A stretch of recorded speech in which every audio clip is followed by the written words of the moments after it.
Hello everybody, welcome back to the lecture series on network security. In the first lecture, we have studied why do we need security, what is the motivation behind studying security and producing various protocols for network security. We have seen how IT has changed our lives. With the advent of computer and internet, how people have started hacking our information, and that is the reason we have opted for providing network security to our systems. We have also studied about the various types of attacks that happen to our networks, namely the passive attacks and the active attack.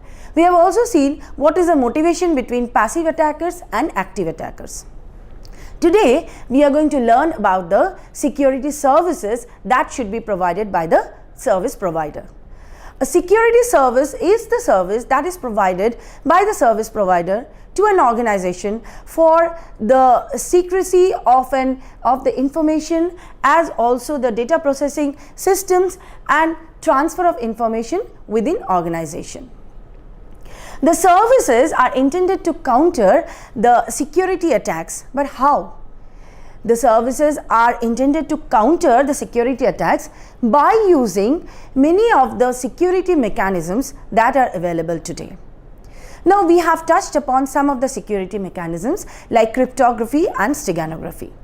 Today, we are going to study what are the security services and what are the different services that can be provided. Let's quickly go over the services provided by the security service provider. This happens at the protocol layer of the communicating system, which is X.800. Namely, there are 6 categories of services that are provided by the security service provider. They are authentication, access control, data confidentiality, data integrity, non-repudiation, and availability. Now, I'll explain the various terms one by one.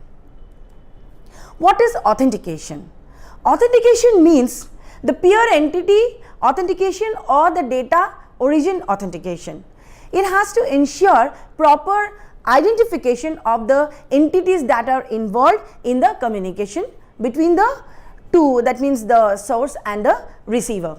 So, proper authentication must be there, and unauthorized entities should not be allowed into the system. So, there comes next the access control. After you have authenticated the entity, that particular authenticated entity should be allowed to use the resources of the network. So, that is called access control, where you should prevent unauthorized access to the network. Next comes confidentiality. Confidentiality means you have to prevent the disclosure to unauthorized parties. That means whatever we are sending over the communication channel from the source to the receiver should not be disclosed to an unauthorized person. But the hackers are all around us. They are continuously trying to get over the messages that we are sending, and they are trying to analyze the traffic so that they can also access the future messages that we are transmitting. So, confidentiality is another important term that should be taken into account while we are transmitting the information. Next comes the integrity. Integrity means whatever data we are sending, that should be sent intact, and the receiver should receive it as we have sent it. That means the corruption of data or the modification of data that happens normally for active attacks should not be allowed in this case. That means whatever we are sending, that means the sender should ensure that whatever it is sending goes in an intact form to the receiving end. At the same time, the receiver should ensure that whatever data it is receiving should be intact and as it has been sent by the sender. So, that is called integrity. Next comes non-repudiation. Non-repudiation means if I have sent something, later on I cannot claim that I have not sent it. Like, for example, if I have sent an email to a person, later on I cannot deny that I have not sent the email, because even if I have deleted it from my account, it remains in the server of that particular email service provider. So it always remains there. So I have no option to deny that I have not sent it. At the same time, the receiver can also not deny that it has not received the email. So that is called non-repudiation. So non-repudiation from the sending end as well as non-repudiation from the receiving end. Last but not the least comes the availability. It is protection against denial of service attack. Most of the active attackers are sitting close to our network to jam our network, as I have discussed in the previous class, by sending all junk messages, and they are blocking the communication channel, they are eating up the bandwidth so that proper message delivery is not possible. So that is called denial of service. So we have to get over the denial of service attack. So that is protection against denial of service. So whatever data we are sending should be, the communication channel should be free, should be available for our purpose to send the data. So these are the 6 different categories of services that should be provided by the security service provider. Now let us look at some of the mechanisms by which we can provide the security to the organizations. The most important of the mechanisms that we can use is called the cryptography. So let us see what cryptography is, but before that we have to look into the OSI security model. Now why OSI? OSI is known as Open System Interconnection. Open means it is a model that can be used by anybody, whoever falls into this category. Now since this is open, you can use your own protocols to solve your security transformations. Now let's see here, the OSI security model basically consists of 3 major building blocks. The first block at the left hand side consists of the security related transformation. What happens over there? There you find at the left hand side we have written here message. Now this message is the original message that you want to transmit through the security channel. Now this message is called the plain text in terms of cryptography. This message will be transformed into a form that will be unintelligible to a person who is unauthorized to use that channel, and that is called a ciphertext. So ciphertext can be obtained from the plain text with the help of the secret information, which is called the key. Now this key can be generated by the source and distributed via the information channel to the receiving end, or it can be generated by a trusted third party, which can be either an arbiter or a distributor of secret information, and then can be sent secretly over the communication channel to both the sender and the receiver. Now once we obtain the key, together with the key and the plain text, we operate it on any algorithm which is called the encryption algorithm to convert the plain text to the ciphertext. Now this ciphertext moves to the communication channel. The opponent or the hacker is sitting quietly at the channel to hack the data. So our idea should be, the key should be very long and the security related transformation algorithm should be very complex. Now once it goes to the receiving end, again since we have encrypted the data, you have to decrypt it. So again there should be another block which is called security related transformation block. What happens over there? There the plain text goes and it gets operated upon the secret information or the key that has been sent either by the trusted third party to the receiver or by the source to the receiver. Now it operates on a decryption algorithm to generate the original message back. So this is called the MOHUYA model of network security. Now what are the basic tasks? Since we have learned about the model, now let us look at the various tasks of the model. The first basic task will be to design an algorithm that opponent cannot defeat. So the algorithm should be very complex so that it becomes very difficult for the opponent to break the code. Next, you have to generate the secret information to be used by the algorithm. Now how to generate the secret information? After generating the secret information, it has to be transmitted to the receiver as well as to the source. Now, if the source generates the secret information, it keeps one with himself and sends the other to the receiver. Now, if there is a third party, which is the arbiter or distribution of key information source, then it has to generate the key and send the key to both the parties, that is the source and the destination, in a secret manner. The third is you have to develop methods for distributing this secret information. Like whenever you are distributing the secret information either from the source or from the trusted third party, the key may be hacked in between. So there must be some methods or key exchange algorithm by which you can secretly transfer this key. And lastly, you have to specify a protocol to be used by the algorithm. Okay. Now, let us look at the overview of cryptography. The 3 points that we must answer over here: what is cryptography, why do we need cryptography, and how do we do cryptography. So, let us look at the first point. What is cryptography? Cryptography comes from the Greek word kryptos, meaning hidden, and the graphy means writing. So, cryptography in total is the meaning of hidden writing. It is perhaps the most important automated tool for network and communications security, and it heavily depends upon mathematics, computer science and cleverness. So, this is the overview of cryptography. Now, why do we at all need cryptography? First, we need cryptography to keep our information secret from adversaries.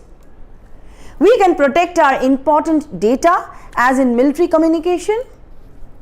Then nowadays we have increased dependence on electronic system. We are doing e-commerce, we are making online transactions, we are filling up governmental forms online, and we are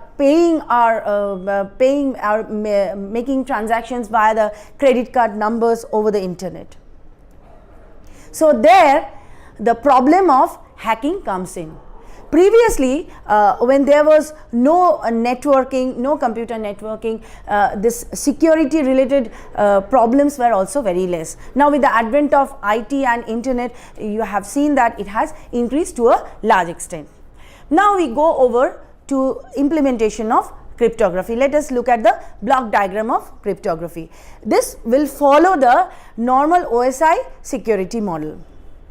Here we have considered the various blocks as Bob. Let's say Bob is the source which is actually generating the information, and it is generating the information called the plain text P. Now this plain text goes to the encryption block, where with the help of the secret key it is getting transformed to the ciphertext C. Now here Eve is the hacker or the opponent who is sitting quietly over the communication channel to hack that ciphertext C. Now at the receiving end, since you have encrypted the information at the source end, you have to decrypt the information at the receiving end. So similarly, we should have a decryption algorithm which works upon the secret decryption key as well as the ciphertext. Together with it, with the help of decryption algorithm, you will get back the plain text P, which is actually intended for Alice. So this whole communication is between Bob and Alice, and here Eve is the hacker who is trying to. Now let us look at the various important terms in connection with cryptography. First, as I said, the plain text P is actually the original message that we are transmitting. Then comes the ciphertext C, which is actually the encrypted message or the coded message that we want to transmit over the communication channel in order that the attacker cannot hack it. The third point is the encryption algorithm, which is a process of converting the plain text to the ciphertext. Next comes the decryption algorithm, which is the process of converting from the ciphertext to the plain text. Then comes cryptography, which is actually the study of many schemes used for encryption. Then comes the term cryptanalysis, which is breaking the code. That means instead of using the proper key, the hacker is trying to get hold of the plain text by traffic analysis. So that is called breaking the code. It is illegitimate. Then comes cryptology. Cryptology is a term which is used to cover areas of cryptography as well as cryptanalysis. Now we will go to different types of cryptography. The cryptography actually is divided into two parts. One is called the classical crypto system, which is also called symmetric ciphers, and the other one is public key crypto system, which is called asymmetric cipher. I'll briefly tell you what is the meaning of symmetric cipher and what is the meaning of asymmetric cipher. For symmetric cipher, the key is same for both the source and the destination, and for asymmetric cipher, the keys are different for both the source and the destination. Of course, they have used some of the algorithms to generate the two key pairs. Now let us look at the various applications of cryptography. As you can see, cryptography is not about encrypting and decrypting messages, but it solves real world problems too. So number one, it is confidentiality, then data integrity, then authentication, non-repudiation, digital signatures, identification, key establishment, secret sharing, security protocols, electronic cache, games, and so on. Now we have seen what is confidentiality. Confidentiality means the attacker should not be able to read the messages sent by the source to the destination. Data integrity means the destination should be sure that the sender's messages have not been altered. So that is called data integrity. Next comes authentication. The receiver should be sure that the received messages are from the intended source and not anybody else. And non-repudiation, as already I have said, that the source or the destination cannot deny the fact that they have sent or received messages. Next comes digital signatures. It is the signing of the electronic message by electronic means. Signing of electronic messages, we can use various means, various algorithms are there to produce the digital signatures, which normally we use for signing electronic messages by digital means. Then identification, for proper identification we must give our password. Then key establishment, as I said, whenever we are sending the key to the receiver and the source from the trusted third party, there should be proper method of key sharing. That means proper key exchange algorithm must be maintained, otherwise the keys may be hacked in between. Then we can do secret sharing by using combination lock, as in the case of bank safe. We can use various security protocols to carry out security transaction over the channel and protect our credit card information by the SSL and SET algorithms. We can do electronic cash transaction, that is credit cards, but electronic cash provides anonymity as well as catches the counterfeiters. And then we can use this cryptography for playing games like poker or flip coins with people not in the same room. Here we come to the end of this lecture. In the next lecture we will be studying various forms of cryptography, and if you have any doubt regarding this lecture you can contact me. Thank you.